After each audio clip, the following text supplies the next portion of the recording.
Hello guys, আসসালামু আলাইকুম। আমি মাহিন, আর আজকে আমি চলে আসি একটা নতুন ভিডিও নিয়ে। আমরা আজকে যাব শহীদপুর।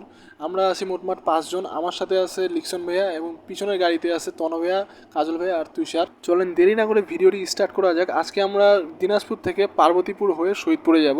আমরা শহীদপুরে মেনলি যাচ্ছি একটা বিরিয়ানি খাওয়ার জন্য, স্পেশাল বিরিয়ানি। আমিও ঠিক জানি না এটার নাম কি।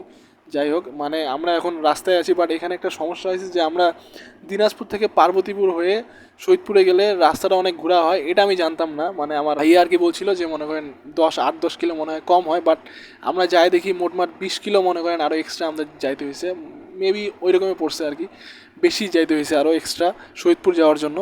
তারপরে আমরা 1-1.5 ঘন্টা গাড়ি চালানোর পরে চলে আসি শহীদপুরে। এটা হচ্ছে শহীদপুরের মোড়, আর এখান থেকে সামনেই হচ্ছে আপনার হোটেলটা আছে। আর এখানে হোটেলে আসে একটা জিনিস ভুলে গেছি আমি, যে হোটেলটার নামটা আমার খেয়াল নাই।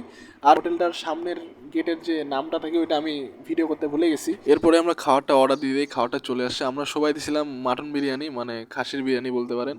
সবাই অর্ডার দিয়েছিলাম, তো এখানে দেখা পাচ্ছেন চলে আসছে আমাদের খাবার। এখানে এই বিরিয়ানিটা খাসির পিসগুলো অনেক বড় বড় ছিল, মানে একজনের জন্য মোর দেন এনাফ, অনেক বড় বড় ছিল। আর এটা খাইতেও মনে করেন জোশ ছিল, বাট আমার মনে হয় না যে এত দূর, মানে আমাদের দিনাজপুর থেকে শহীদপুর আসার, এত দূর আসার এই বিরিয়ানির জন্য ওয়ার্থ ইট হবে।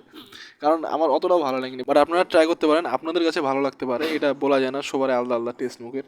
বাট তারপরে আমরা খাওয়া দাওয়া শেষে চলে আসছি মনে করেন বিমানবন্দরে, মানে শহীদপুর বিমানবন্দরে। আর আপনি যেখানেই যাবেন দেখবেন প্রত্যেকটা গ্রুপের মধ্যে এরকম পোলাপাইন থেকে যারা ছবি তোলা নিয়ে পাগলা হয়ে থাকে। তারপরে আমরা ওখান থেকে বাইর হয়ে চলে আসি। মানে আসার সময় রাস্তাটা, এই রাস্তাটা অনেক অনেক সুন্দর ছিল, মানে বলার মতো না। মানে গাড়ি চালাইতে অনেক ভালো লাগতেছিল এই রাস্তা। দেন এরপরে হয় আসল কাহিনী, মানে শুরু হয়। আমরা যখন বাড়ি ফেরার পথে ছিলাম তখন আমার গাড়ির চাকা লিক হয়ে যায়, মানে পিছনের চাকাটা লিক হয়ে যায়।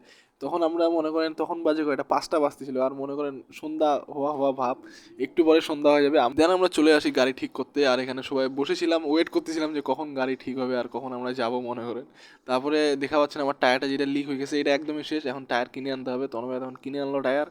দেন গাড়ি ঠিক করার পরে আমরা রওনা দিয়ে দিছি। এখন এখান থেকে এখন বাড়ি ফিরবো। সো আজকের মতো এখানেই, দেখা হচ্ছে অন্য কোনো ভিডিওতে। সবাই ভালো থাকবেন, সুস্থ থাকবেন, আল্লাহ হাফেজ।